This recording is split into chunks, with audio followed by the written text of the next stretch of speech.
Of course you've finished all of 2018's big hitters and are ready for more.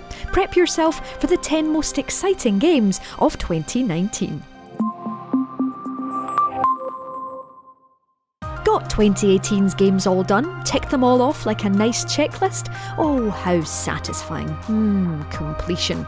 Well, not for long, because 2019 really isn't going to let you off lightly. From unexpected full new Far Cry sequels to the dark and violent delights of a fresh new From Software game, the year ahead has some serious treats in store. And you've even got until, the 25th of January to get all your other games finished. That'll be easy, right? Before you start to panic, here in release date order are the 10 most exciting games of 2019. If we engage, they will see it through our guise. Let's kick off the year with some truly terrifying horror after the joys of the festive season. The Resident Evil 2 Remake is bursting gorily through the doors of 2019 on the 25th of January, and no one is safe from the terror of Raccoon City. Even if you're an old hand at the original, this newly rebuilt version has had its horror mixed up like a zombie smoothie, so you're not going to know where any of the scares are lurking. Especially this one. The remake has been rebuilt entirely in the engine of Resident Evil 7, and will even be able to play as Ada Wong for the first time, as well as Sherry Birkin. Prepare for pure terror as you make your way through the darkness, as well as the neat ability to be able to shoot Mr. X's hat off and, run away. Stay back! Surprise! It's time for another Far Cry game. What do you mean you weren't ready? Far Cry New Dawn takes place 17 years after the somewhat apocalyptic conclusion of Far Cry 5. Sorry if you didn't get to the end of the last game, but the small matter of nukes hitting all over the world means there have been some slight changes to Hope County. We'll be playing as one of a group of people trying to rebuild humanity, who have ended up in the newly neon plant-filled Hope County and are building a settlement called Prosperity. While there's still a huge open world here and a massive focus on crafting and dangerous DIY weaponry, there's still a story to get through, and we'll end up in specific missions off the beaten track of the main map. I predict explosions. And finally, most importantly, there's no more just walking everywhere to keep your canine companion at your side. Pets can now ride in cars. 4 words. Game of the year. I thought that it would be glorious. There's a distinct end-of-the-world flavoured theme to 2019's big names, and that's just fine with me if they all look as gorgeous as Metro Exodus. Series hero Artyom is back, and instead of lurking in the darkness of subway tunnels, this sequel takes you out into the harsh light of nuclear winter's day. There's still a huge focus on story here, but this is far less of a linear experience than previous titles, with open-world style hubs of much-needed loot for crafting. We'll be using Artyom's backpack constantly to hew explosive ammo into existence to take on the mutated offal that lurks in the nuclear-ravaged wasteland. That's not to say that Metro is ugly though. We'll be making our way through all 4 seasons of the apocalypse year, starting off in snowy, freezing environments before wandering in the warm autumn light. Just don't get too comfortable. Here be monsters, both human and otherwise. Early in the year used to be a good time to mop up the games from the previous one, a time for some pixelated spring cleaning, so to speak, before the heavy hitters arrived. BioWare clearly disagree, as Anthem means the rest of life is just going to have to go on hold for a while. As what's known as a freelancer wearing a javelin suit, we'll be exploring a sprawling, colourful alien world where we can either team up with our fellow freelancers or go it alone. This action RPG come MMO shooter looks like a suitably intriguing blend of explosions and traditional BioWare game, and it looks ridiculously pretty to boot. The even better news is that there will be a free 3-day beta from the 1st of February, so we can try our freelancer skills for size. And no, that doesn't mean we work from home and drink tea all day.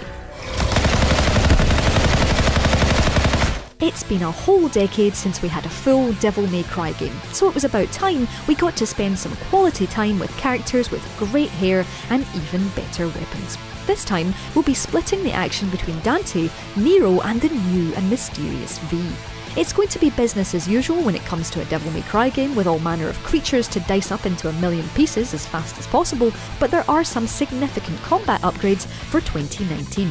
Plus, as well as single player, we'll actually be able to play co-op if you choose to play online. Given that there's a three-way narrative, there will be certain moments in the story where you can match up with another player and battle alongside them. You'll even be able to rank whoever you fought alongside, and those with better rankings will unlock exciting rewards. So, no pressure. Perfect timing. Almost a year after it was first announced, we'll be heading to the Division 2's version of Washington DC for even more post-virus carnage. Similar to New York, even 7 months after the outbreak, there's still chaos as survivors and power-hungry factions roam the streets of the city, and of course we've got to head in and set things right. In a big change from the original, The Division 2 is all about the endgame. You're going to want to finish the campaign as fast as possible to get to the fun, juicy stuff. Reach level 30 and what's known as specialisations unlock, where you can basically choose a class and get all the big guns and skills you'll need to take on endgame raids and generally make things that little more explosive and fun. As they say, boom. Because let's face it, Matt just wouldn't forgive me if Sekiro Shadows Die Twice wasn't on here. From Software's grimy blend of Japanese folklore and Souls game brutality promises to be a bold departure from Hidetaka Miyazaki's previous games. For one thing, you're far more mobile, zipping in and out of harm's way with your grappling hook and scampering along rooftops like a semi-robotic ninja. In fact, traversal is so smooth that some people speculated Sekiro was actually a Tenchu reboot in Dark Souls trappings. But the Miyazaki touch is evident in numerous other places, including unforgiving pixel-precise combat and a dying mechanic that lets you have one more bite of the cherry blossom if you die at an inopportune time. Sekiro looks beautiful, bleak, and unrelentingly hard. Looks like death is not your fate. Just yet.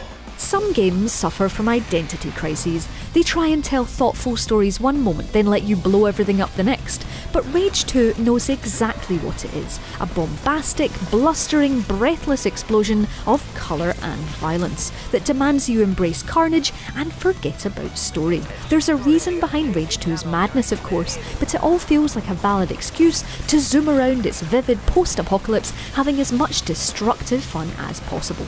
And although it's made by Avalanche, the id Software heritage is everywhere to see, from the arrestingly satisfying shotgun feel to the neat pockets of carnage you find in every brilliantly designed area. So yes, it is an open world, but it promises never to be meandering or boring. Instead, Rage 2 will be a chemically enhanced roller coaster with a wonderful disregard for physics. A new supernatural thriller from Alan Wake's studio Remedy Entertainment? Count me in.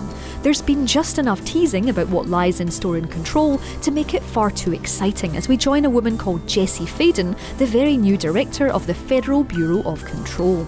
This promotion isn't really worth celebrating as the previous head has been murdered, but let's not let that spoil our fun as she wields a weapon known as the director's pistol that doesn't seem to conform to silly scientific rules, like, well, reality. Remedy's being a little vague on story, so we've got all that to come, but the rooms of floating bodies and super satisfying looking telekinetic powers look like they could all add up to something truly special. And finally, it's time to don that eye patch and steal your neighbour's really noisy parrot. Yarr. Right, Skull and Bones is looming on the horizon and means that those of us who love the naval sections of Assassin's Creed Black Flag can scream at our scurvy dogs of crew and take to the seas without worrying about stabbing specific people while wearing a hood. Ubisoft's open world pirate sim doesn't have a date as yet, but I had a lot of fun playing it last year's E3 and it should definitely be flying its flag this year. Unlike Black Flag, where Edward Kenway hadn't even heard of tacking, Skull and Bones means you actually have to sail if you want to get anywhere, not to mention avoid the targeted cannon fire of the very real people sharing this watery open world. With loot to plunder from wrecks and warring sea factions to battle, Skull and Bones looks like it will keep us busy for hours. There she is, with our loot! So there they are, 10 of the most exciting games sailing into view in 2019. Let us know what you're most excited about in the comments below, drop us a like if you can't wait to ride in cars with dogs in Far Cry, and don't forget to subscribe to Logitech G for more videos just like this one. If you do already subscribe, ring that handy notification bell to make sure you know when our next video hits.